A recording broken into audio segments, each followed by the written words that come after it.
The Hypersonic Combined Test Force at Edwards is gearing up for the first flight of the X-51A Wave Rider flight test vehicle in the spring of 2010. What we are going to do is we're going to take the X-51 Wave Rider.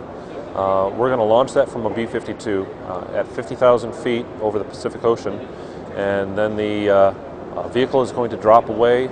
It's going to be accelerated by a solid rocket booster up to about Mach 4.5, at which time the solid rocket booster will drop away and the vehicle and the engine which is being tested is going to ignite and then further accelerate that vehicle up to Mach 6. The engine being tested on the 51A is a hypersonic scram jet propulsion system. A scram jet is an engine that has no internal moving parts, that it takes the air in, you mix fuel in it, and it automatically burns. Because of the high speed, high temperature that you get in flight, it now is able to produce a thrust. Teams of testers have put in years of work leading up to the first flight of the X-51A. It's a fairly complicated test. The altitude is right at the very top of B-52 capabilities. We also have chase, so they have to be there as well. The telemetry has to be relayed from Naval Station Point Mugu. We have to have a control room with about 35 people all watching the various telemetry. So there's a lot of teamwork aspects to this whole project.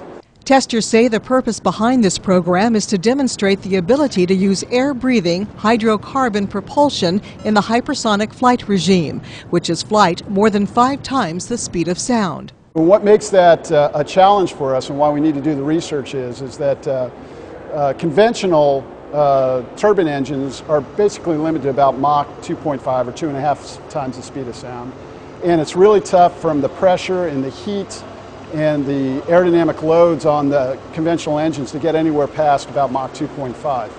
The scram jet on this X-51 will be able to take in air at flight speeds of over Mach 4 and up to Mach 6 and take air from the atmosphere, burn it, and then use it for thrust. And if we get that capability, we'll be able to apply this technology to many other flight applications that the Air Force might use. The testing of hypersonic technology at Edwards is not new. There was the X-15 program that first flew in 1959, and there has been very little other activity since. But today's advancements in technology are giving testers a new edge. Well, we've been working on scram jets in the United States Air Force for the past 50 years. Matter of fact, there was a program back in the 90s called the National Aerospace Plane that worked on scramjet engine technology before. But because of those high pressures and those high temperatures that I talked about with scramjet engines, the technology of the materials and the propulsion and how to handle those high temperatures was not ready. So we have finally come to the point of doing propulsion research that we're ready to go fly a scramjet engine and demonstrate that it's a very viable propulsion concept to power aerospace vehicles. As scramjet technology is developed, testers believe that in the near future it could be used to aid warfighters as a weapons delivery system. Further down the road, it is believed it will make space access easier. The far-term application really is all about space lift, and this is the one that I think in the Air Force Research Lab we're most excited about. And I like to tell people, if you think about the shuttle is basically how we get a lot of our payload up into space now, replenish the space station and things like that. The shuttle has to carry along all of its oxidizer for the propulsion concept, so it's a pure rocket system. If we could incorporate scramjet engine technology in our space lift systems, as the rockets or the vehicles that go up through the atmosphere, they could acquire the air through air-breathing engines through the atmosphere, and you wouldn't have to carry those tanks to carry oxidizers.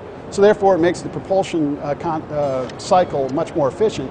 And then instead of carrying oxidizer, they could carry more payload to space. Teams from the Air Force Flight Test Center, the Air Force Research Laboratory, Boeing, the Defense Advanced Research Projects Agency, NASA, Pratt & Whitney Rocketdyne, and the U.S. Navy are working with a hypersonic combined test force on the X-51A Wave Rider test project. For Mr. Johnny Armstrong, who has worked with hypersonics at Edwards since the early 1960s, the X-51A project is one of the highlights of his career. For me personally, this is a real reward towards the end of a career where I've worked hypersonics and now all of a sudden this program's here. I'm able after 32 years since the X-15 last flew, I'm able to go back into a control room and experience a hypersonic flight test program.